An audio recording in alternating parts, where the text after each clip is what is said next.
तो सर एक बड़ी ना सीरियस नोट पे एक चीज बोलना चाहूंगा कि वाइड नेटवर्क मार्केटिंग के ऊपर मैं थोड़ा बोलना चाहता हूँ सर।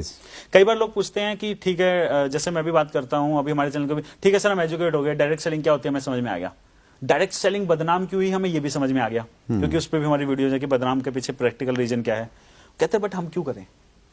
तो इसके ऊपर सर चार ही चीज बोलना चाहूंगा कि इंडिया के अंदर सर इस समय मेनली 4 प्रोफेशन के अंदर लोग सबसे ज्यादा काम करते हैं। राइट। Manufacturing, service, right. फिर आपका आ जाता है एग्रीकल्चर, फिर आपका डिफेंस के लिए भी बड़ा एक क्रेज है, डिफेंस में भी हमारा बहुत बड़ा वो है, डिफेंस फोर्सेस में सारी इंक्लूड कर लेता हूं। सर मैन्युफैक्चरिंग सेक्टर की अगर हम बात करें तो क्या हो रहा है, आर्टिफिशियल इंटेलिजेंस या ऑटोमेशन की वजह से पहले 10,000 लोग मिलकर 1,000 कार बनाते थे। राइट। आज 1 लाख कारें बिक रही हैं, लेकिन क्या 1,000 कारें 10,000 लोग बना रहे थे तो क्या 1 लाख कार 10 लाख लोग बना रहे हैं? नहीं बना। 10,000 लोग 1,000 कार बना रहे थे, आज 1,000 लोग 1 लाख कारें बना रहे हैं। तो क्या हो रहा है, देश बढ़ रहा है, कारें बिक रही हैं, कंट्री ग्रो हो रही है, लेकिन एम्प्लॉयमेंट कम हो रहा है, खत्म होती जा रही है। ऑटोमोबाइल सेक्टर ले लो सर, 2019 अभी हम खत्म कर रहे हैं, इस साल में क्या हुआ ऑटोमोबाइल सेक्टर के साथ, सर हमारा ऑटोमोबाइल सेक्टर हमारी जीडीपी का 7% कंस्टिट्यूट करता है। हमारी पूरी जीडीपी का 7% ऑटोमोबाइल सेक्टर से आता है, और उसके अंदर जो ऑटोमोबाइल कंपोनेंट मैन्युफैक्चरर है वो 2.5% हमारी जीडीपी का आता है वहां से। सर इस पूरे सेक्टर में 50 लाख लोग काम करते थे, इस पूरे सेक्टर में, जिसमें से 10 लाख लोगों की जॉब 2019 में चली गई है। आप आर्टिकल पढ़ लो, वंडरफुल, जा रही है जॉब। अमेजिंग। क्यों? और हमारी आंखों के सामने जा रही है और हम लोग अभी भी नहीं रियलाइज कर पा रहे हैं, क्योंकि सर क्या हो रहा है, टेक्नोलॉजी आएगी इंसान को निकालेगी। क्योंकि सर एक चीज आप मान लो रोबोट हो, मैं एक इंसान हूं, आप सैलरी लोगे? रोबोट तो कहां सैलरी है, वन टाइम इन्वेस्टमेंट है। आप सैलरी नहीं लोगे, मैं तो लूंगा। आप सैलरी नहीं लोगे तब भी 24 घंटे काम करोगे, मैं सैलरी लेके भी 12 घंटे से ज्यादा काम नहीं करूंगा। आप बीमार नहीं पड़ोगे, मैं बीमार पड़ूंगा, मेरे को कभी छुट्टी जाना होगा, कभी डेट पे जाना होगा, कभी कहीं जाना होगा, मूड खराब होगा, कहीं नहीं जाना। आप समझ रहे हो, त्योहार होंगे, सब चीजें होंगी, लेकिन रोबोट का कुछ नहीं होगा। सर सबसे बड़ी कॉस्ट क्या है कंपनी की आज की डेट में, सर आपको पता है, ह्यूमन वर्कफोर्स 70% जो है वो लोगों को सैलरी देने में जा रहा है। अगर वही हम एलिमिनेट कर दे तो सीधा प्रॉफिट मार्जिन बढ़ गया। आज एक चीज और बताता हूं सर, ऑटोमोबाइल सेक्टर के ऊपर जो मैंने किया है, हर जगह बोल रहे हैं कि स्लो डाउन है, बट कोई ऐसा एकड़ा नहीं है कि जो दिखा रहा है कि स्लो डाउन है। पिछले साल से कारें ज्यादा बिकी है, पिछले साल से बाइकें ज्यादा बिकी है। सर देखो इंडस्ट्री बड़ी समझदार हो गई है। आपको 2011 का या 12 का मैं जब एमबीए कर रहा था, एक इंसिडेंस मेरे को याद है कि मारुति कंपनी के अंदर जब लोगों को ले ऑफ किया जा रहा था, तो जो इंसान बताने गया ना कि कल से जॉब पे मत आना, उसी को जिंदा जला दिया था। अच्छा, ये इंसिडेंस हुआ था जिसकी वजह से फैक्ट्री का प्लांट कई दिनों तक बंद हो गया था। आज ऑटोमोबाइल सेक्टर की कंपनियां ना बड़ी समझदार हो गई हैं। वो है ना, जानबूझ के पहले आज के डेट में क्या क्रिएट किया जाता है कंपनीज के द्वारा कि स्लो डाउन है। राइट। आज की डेट में महिंद्रा एंड महिंद्रा ने 15 दिन तक या पता नहीं कितने दिन तक अपने प्लांट में ऐसा कर दिया कि 100 लोग हैं, हम किसी को नहीं निकालेंगे जी, 50 लोग आएंगे 15 दिन काम करने, 50 लोग आएंगे 15 दिन काम करने। ऑटोमेटिक 50% वर्कफोर्स निकाल दी ना सर, सैलरी आधी आधी दे रहे हैं। तो कंपनी को पता है कि एक साथ 80% को नहीं निकाल सकते हम। सर ऑटोमोबाइल सेक्टर से 50 लाख लोग हैं, 10 लाख लोग रह जाएंगे अगले 3 साल के अंदर। 10 लाख निकल चुके हैं, अगले 30 लाख और निकाले जाएंगे, बट बिना बताए बिना दिखाए लोगों को ही ये क्रिएट कर रहा है, क्योंकि कंपनी से भी डरी हुई है ना सर। एक साथ अगर आप बोल दोगे कि कल से 10,000 लोग हैं, 8,000 मत आना, वो आग लगा देंगे कंपनी के अंदर। सही है। तो इस तरीके की चीजें की जाती है। बट यहां से सीख क्या सकते हैं कि मैन्युफैक्चरिंग सेक्टर के अंदर लोगों को जॉब से निकाला जाएगा, और जब मैन्युफैक्चरिंग सेक्टर के अंदर लोगों को जॉब से निकाला जाएगा तो वो कहां जाएंगे सर, क्योंकि टेक्नोलॉजी ये खत्म कर रही है। और डायरेक्ट सेलिंग इकलौता ऐसा प्रोफेशन है सर जो आर्टिफिशियल इंटेलिजेंस प्रूफ है। इकलौती ऐसी इंडस्ट्री अगर हम ले लेते हैं जिसका टेक्नोलॉजी कुछ नहीं कर सकती, सर डायरेक्ट सेलिंग है। इंसानों का काम है, इंसान करते आए हैं, इंसान आज भी कर रहे हैं और आगे भी इंसान करेंगे। यहाँ टेक्नोलॉजी कुछ नहीं कर सकती। ऐसा नहीं है कि टेक्नोलॉजी आ गई अभी इंसान हट गए और रोबोट इसको डायरेक्ट सेलिंग कर रहे हैं। तो सर डायरेक्ट सेलिंग से बेहतरीन प्रोफेशन फ्यूचर जनरेशन के लिए कुछ नहीं हो सकता। फिर आ जाते हैं सर्विस सेक्टर के अंदर। सर आज की डेट में मैं अभी आया यहाँ पे, कैब बुक की मैंने, कार बुक की मैंने, कैसे की? ओला से। मैं बस कैसे बुक करता हूँ? रेड बस से। मैं टिकट ट्रेन कैसे बुक करता हूँ? आईआरसीटीसी से। मैं प्लेन कैसे बुक करता हूँ? मेक माई ट्रिप से। मैं हर चीज कैसे बुक कर रहा हूँ?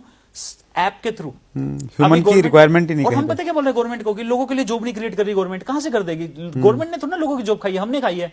अभी गवर्नमेंट मेरे ऊपर बंदूक लगा देगी, तू कल से ट्रेवल एजेंट से टिकट कराएगा ट्रेन की, मैं नहीं कराऊंगा।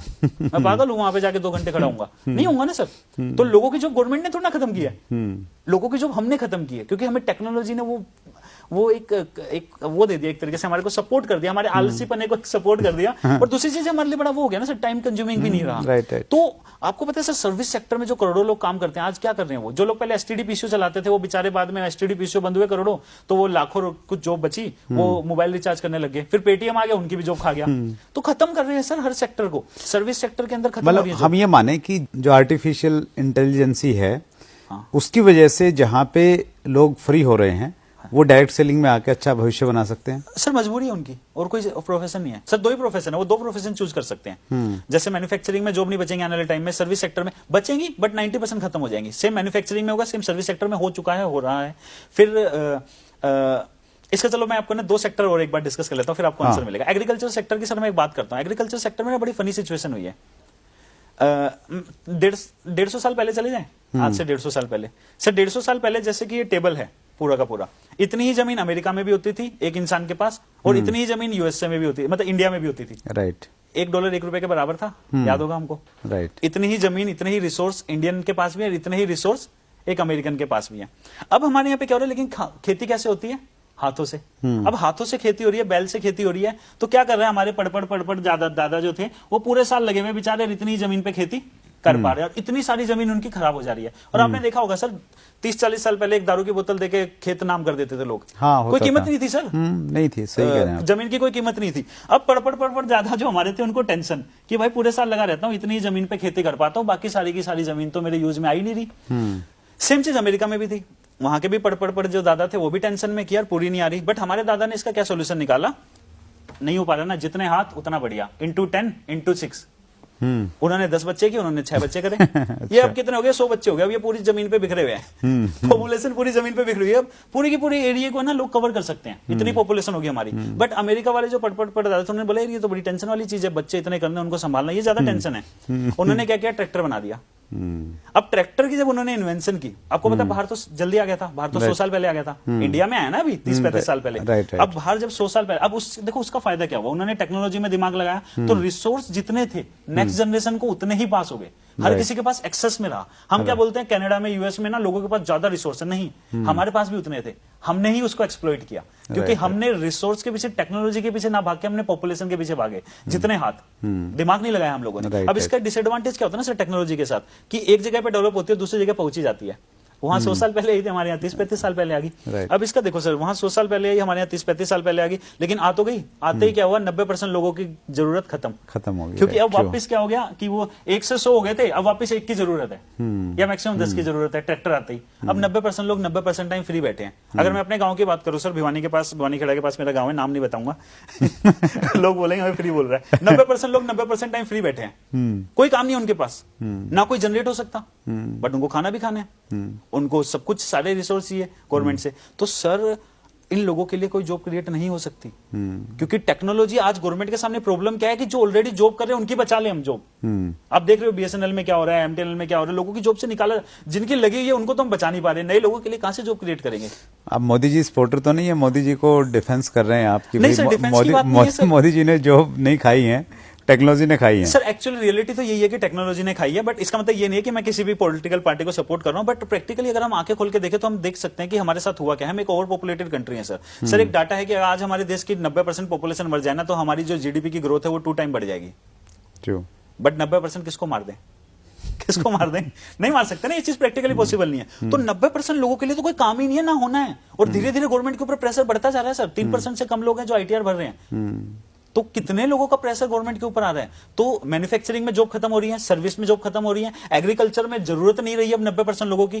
और लास्ट हमारा डिफेंस सेक्टर आया था, डिफेंस के ऊपर मैंने एक वीडियो बनाई थी कि डिफेंस से लोगों को निकाला जाएगा। लोगों ने बड़ा बोला कभी नहीं निकाला जाएगा, डिफेंस की तो सरकारी जॉब होती है सर। उसके 20-22 दिन के बाद एक आर्टिकल आ गया था 1,35,000 लोगों को निकालेंगे। प्रैक्टिकल यही है सर। आपको पता आज हमारे यहाँ की आर्मी को अगर 80% हम खत्म कम कर दे, 80% अगर हमारी आर्मी निकाल दे हम, तो हमारे पास इतना पैसा बच जाएगा कि हमारी 20% आर्मी को हम वो रिसोर्सेज दे सकते हैं कि वो दुनिया की सबसे सुपर मतलब एक तरीके से मतलब आर्मी बन जाएगी, मतलब सबसे ज्यादा बेहतरीन एडवांस लेवल के उनके पास वेपन्स होंगे। बट ये हम नहीं कर सकते, क्योंकि 80 को निकालेंगे तो जिन्होंने वहां बंदूक कर रखी है वो यहां कर लेंगे कैसे निकाले, तो हम फंसे हुए हैं। तो इसलिए हम क्या कर रहे हैं, धीरे धीरे करके निकाल रहे हैं। और आर्मी ने बोला 1,35,000 को निकाल रही है, धीरे धीरे करके उनको निकालना पड़ेगा। 80% लोगों को आर्मी से भी निकालना पड़ेगा सर, क्योंकि इंसान है ना, मर जाता है। और ये सारी की सारी जो सारी के सारे जो क्षेत्र हैं ये डायरेक्ट सेलिंग की तरफ आ सकते हैं, आना ही पड़ेगा। कोई और सेक्टर नहीं है ना, मैन्युफैक्चरिंग, सर्विस, एग्रीकल्चर और ये आपका डिफेंस या कोई भी आप सेक्टर ले लो, हर जगह टेक्नोलॉजी लोगों को निकाल रही है। इकलौता ऐसा सेक्टर है जो बाहें फैला के खड़ा है। किसी भी सेक्टर के हो आप,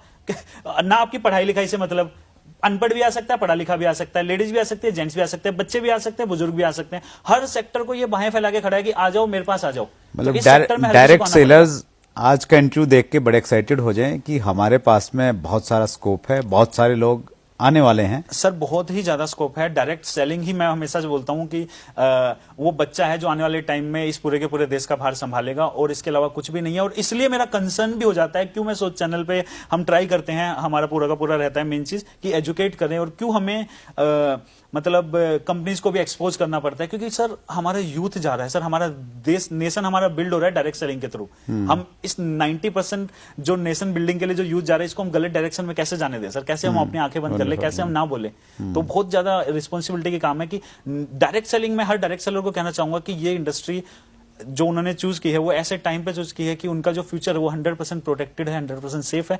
हर किसी को, आज आप लोग चॉइस के साथ आए हो, जो नहीं आ रहे उनको मजबूरी में आना पड़ेगा, बट आना हर किसी को पड़ेगा सर, इसके अलावा और कोई रास्ता नहीं बचेगा। इसलिए हर किसी को डायरेक्ट सेलिंग करनी चाहिए और एजुकेट होकर करनी चाहिए, सबसे इंपॉर्टेंट चीज। आपने बहुत विस्तार से बताया सर, और ये जो लॉजिक्स आपने दिए इसको कोई झुठला नहीं सकता, बहुत डिटेल आपने जानकारी दी, और इसी प्रकार से आप एजुकेट करते रहिए अपने चैनल के माध्यम से। आज आपने समय निकाला सर, हमारे व्यूअर्स की तरफ से बहुत बहुत आभार। Thank you very much. Thank you sir.